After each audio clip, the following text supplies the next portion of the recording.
Molovay'dan herkese merhaba. Adobe Audition ile seslerinize telefon efekti nasıl verirsiniz onu göstereceğim. Şimdi Waveform kısmından projemi oluşturuyorum. Örnek bir ses kaydı alacağım. Molovay'dan herkese merhaba. Umarım videomu beğenirsiniz. Teşekkür ederim. Şimdi ses kaydımı Molovay'dan herkese merhaba. Umarım videomu beğenirsiniz. Teşekkür ederim. Evet. Şimdi ses kaydımı oluşturdum ben.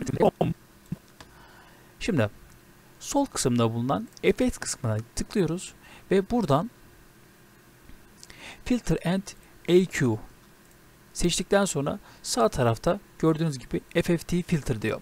Onu bir defa seçiyoruz. Şimdi siz ilk açtığınız zaman şurada default yazacak. Şimdi şurada iki tane telefon efekti var.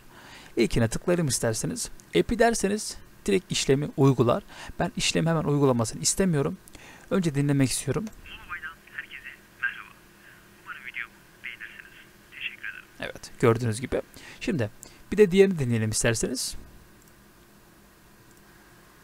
Molovay'dan herkese merhaba. Umarım videomu beğenirsiniz. Teşekkür ederim. Evet. Diğeri daha iyiydi sanki. Molovay'dan herkese merhaba. Umarım videomu beğenirsiniz. Teşekkür ederim. Şuradan app'i diyerek işlemi uyguluyoruz. Molovay'dan Şimdi efekt işlemini verdikten sonra sesinizin sesi birazcık düşebilir. Onu da şöyle arttırabilirsiniz. Molovay'dan herkese merhaba. Umarım videomu beğenirsiniz. Teşekkür ederim. Evet, işlemimiz bu kadardı.